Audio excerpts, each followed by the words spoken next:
ప్రసంగాలు లేవు, పేజీల కొద్దీ ప్రెజెంటేషన్లు లేవు. అంతా క్లుప్తంగా, స్పష్టంగా, సూటిగా, సుత్తి లేకుండా కలెక్టర్ల కాన్ఫరెన్స్ జరిగిన తీరిది. ముఖ్యమంత్రి చంద్రబాబు గతంతో పోలిస్తే ఈసారి వినూత్నంగా దీన్ని నిర్వహించారు. సంబంధిత అంశాలపై తమ ప్రాధాన్యాలు ఏమిటో, తమకేం కావాలో ఆయన స్పష్టంగా చెప్పారు. సీనియర్ అధికారులు కూడా సుదీర్ఘ వివరణలతో సమయం తినేయకుండా విషయం సూటిగా చెప్పేలా సీఎం జాగ్రత్త తీసుకున్నారు. ఇక వారి ప్రెజెంటేషన్లో ఎక్కడైనా ఏదైనా లోపం కనిపిస్తే అక్కడికక్కడే ఆ విషయాన్ని మొహమాటం లేకుండా చెప్పారు. దీంతో ఆయన అన్ని సునిశ్చితంగా గమనిస్తున్నారు అనే సంకేతాలు వెళ్లాయి. గతంలో చంద్రబాబు హయాంలో కలెక్టర్ల కాన్ఫరెన్స్ 2 రోజులు జరిగేది. చిన్న చిన్న విషయాలపైన కొందరు అధికారులు సుదీర్ఘ చర్చలు పెట్టేవారు. ఇక ఈసారి దానికి అవకాశం లేకుండా సమావేశాన్ని 1 రోజుకు పరిమితం చేశారు. మధ్యాహ్నం భోజన విరామం సమయంలో తదుపరి ఎజెండాకు సమయం సరిపోదేమో అన్న అనుమానాన్ని కొందరు అధికారులు వ్యక్తం చేశారు. సమయం ఎలా వాడుకోవాలో మన చేతిలో ఉంటుందని, మొత్తం ఎజెండాను తాను పూర్తి చేస్తానని కొంత సంక్షిప్తంగా వెళ్దామని చంద్రబాబు అన్నారు. ఆ మాట ప్రకారమే తర్వాత సమీక్షలు వేగంగా నడిచాయి. ఇక అధికారుల ప్రెజెంటేషన్లు అసమగ్రంగా ఉంటే అప్పటికప్పుడే చంద్రబాబు తప్పుపట్టారు. రోడ్లు, భవనాలు, రవాణా శాఖల ముఖ్య కార్యదర్శి కాంతిలాల్ దండే ప్రెజెంటేషన్ పై ఆయన అసంతృప్తి వ్యక్తం చేశారు. గతంలో ఏం తప్పులు జరిగాయో, మీ శాఖలో నెలకొన్న పరిస్థితి ఏంటో చెప్పకుండా అందంగా ప్రెజెంటేషన్ ఇస్తే ఏం ఉపయోగం, సమస్య ఏంటో, ఎలా మొదలైందో కూడా చెప్పాలి కదా అని ఆయన వ్యాఖ్యానించారు. ఇక వైద్య శాఖ కార్యదర్శి కృష్ణబాబు తన ప్రెజెంటేషన్ ఇస్తున్నప్పుడు ముఖ్యమంత్రి జోక్యం చేసుకున్నారు.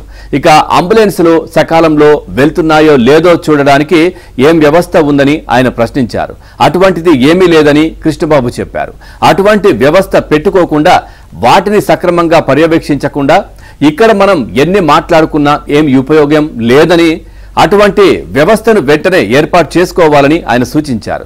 ముఖ్యమంత్రికి అన్ని అంశాలపై పట్టు ఉందని, అన్ని గమనిస్తున్నారని అర్థం కావడంతో అధికారులు కూడా తమ ప్రెజెంటేషన్లో అవసరమైన మేరకే వివరించి మిగిలిన వాటిని తగ్గించేయడం కనిపించింది.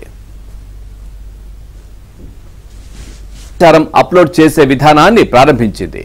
అందులో ఒకటి బాత్రూమ్ ఫోటోల క్యాప్చరింగ్ యాప్. ప్రతిరోజు ఉదయం పాఠశాలకు రాగానే టీచర్లు బాత్రూంల పరిశుభ్రతను తెలిపేలా వాటి ఫోటోలను తీసి యాప్లో అప్లోడ్ చేయాలి. ఇలా తమతో బాత్రూంల ఫోటోలు తీయించడం అవమానకరంగా ఉందని, ఈ ఒక్క యాప్ను వెంటనే తొలగించాలని అప్పట్లో టీచర్లు గగ్గోలు పెట్టారు. కానీ ప్రభుత్వం వినిపించుకోలేదు.